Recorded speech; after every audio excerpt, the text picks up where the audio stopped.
Let's get right to tonight's breaking news. Donald Trump just caved, backing down from his fake deadline, averting for now what the president described this morning as an attack on Iran that would lead to the death of a, quote, whole civilization. Moments ago, the president posted, quote, I agree to suspend the bombing and attack of Iran for a period of 2 weeks. The suspension is contingent on Iran reopening the Strait of Hormuz. Now, Trump says he backed down based on talks with Pakistan, which is serving as an intermediary. He added, quote, we received a 10-point proposal from Iran and believe it is a workable basis on which to negotiate. Let's bring in former Air Force Secretary Frank Kendall. He is a senior fellow at the Center for American Progress. His new book, Lethal Autonomy, The Future of Warfare, Whether We Like It or Not, is out in July. Also with us is Matthew Miller. He's a former State Department spokesperson and former special advisor to the National Security Council. He's now a partner at Via Novo, which is a bipartisan strategic advisory firm. I'm looking down at my phone because, welcome, greetings to everyone. Obviously, this all just broke before we came on air. And this proposal, this 10-point proposal is interesting. And Eugene and Jackie, I know you all are talking to people. I'm wondering what your sources are saying. And Secretary Kendall, what you think. There is reporting from the New York Times yesterday that on Monday, Iran delivered a 10-point proposal to end the war with the United States and Israel. And this was according to Iranian state media. I'm going to paraphrase from this, but basically, two senior Iranian officials said that the proposal included a guarantee that, one, Iran would not be attacked again, and an end to Israeli strikes against Hezbollah in Lebanon, and the lifting of all sanctions. This sounds hefty. And so this 10-point proposal is apparently, again, we are out to confirm, and I talked to our colleague David Rode, this 10-point proposal is the basis for which the president now says we can negotiate with Iran. Well, and there's a lot that we don't know right now. Yeah. I think that's the thing we need to keep in mind. I think Donald Trump needed a way out, and he found one. The Iranians previously had said that they would not open the straits until there was a complete settlement of the conflict. That's not what has occurred here. So there's a lot we have to learn yet about exactly where we are and what the next steps will be. Matt, the president of the United States had this yesterday, according to the New York Times. This was delivered. This was apparently around the same time, possibly, where this morning, let's not forget this morning, where he tweeted, a whole civilization will die tonight, never to be brought back again. So that means that the president of the United States used genocidal language, I guess we could say, while knowing that there was some kind of off-ramp happening. I've been texting with some people at State and the Department of Defense, seeing if they know anything. A lot of folks have no idea what this is. They haven't seen it yet. Other than the 2 weeks, we don't have many details. What are your concerns here? What should people be on the lookout for? Let me say, first of all, it would be obviously a good thing if we had a 2-week ceasefire. It would be a good thing if we avert the horrific threat that the president made this morning to wipe out an entire civilization. And the threat that he made last week to bomb Iran back into the Stone Age. That would be a good thing.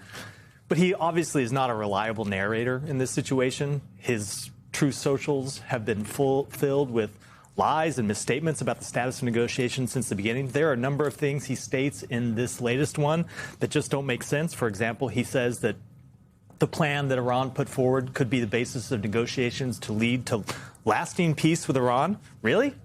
Does that mean Iran is going to stop its support for terrorist organizations that attack Americans and our other allies? I doubt it, or we're going to look the other way. I doubt that, too.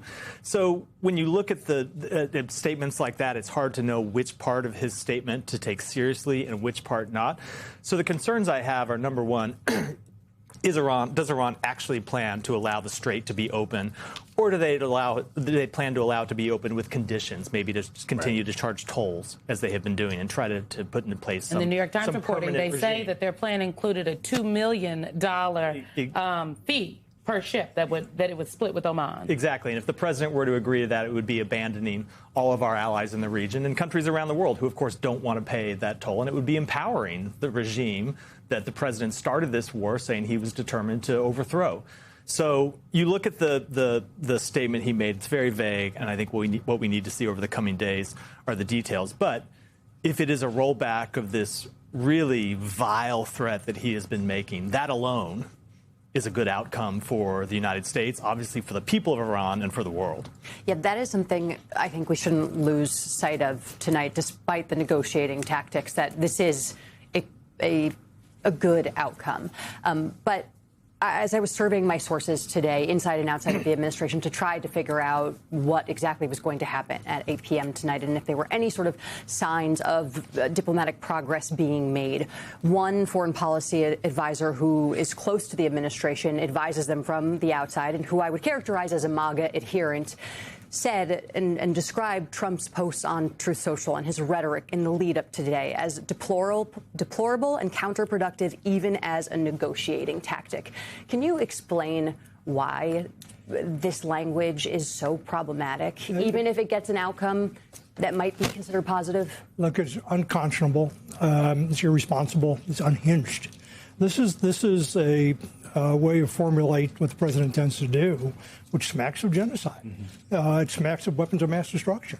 When you have the power of the presidency of the United States and a military as powerful as ours, and you make statements like this, people take them seriously. Now, who knows what Donald Trump was trying to do this for effect or not?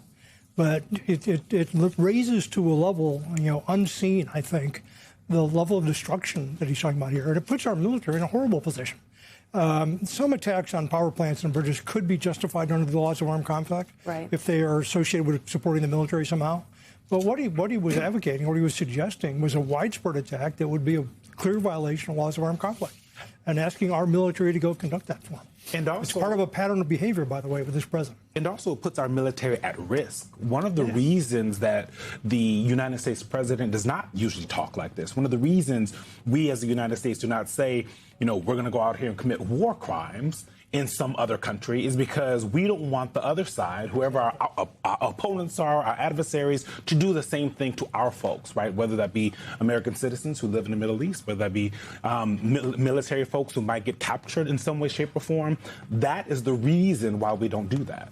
Yeah, we just had two Americans shot down over Iran. That we know of. I think it's important to underscore that's what we know about. Luckily, we were able to return both of them, one almost immediately, one after a couple days. But it could have gone another way.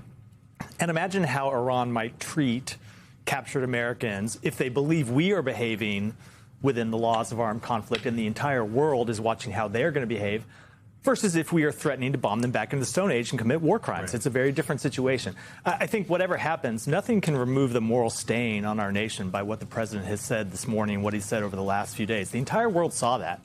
The entire world will remember it. He is the one person elected to represent every American that, whether we like it or not, speaks for every American. And the world saw that. And it does huge damage to our standing in the world. It does huge damage to our alliances, which are strained, vastly strained by this war.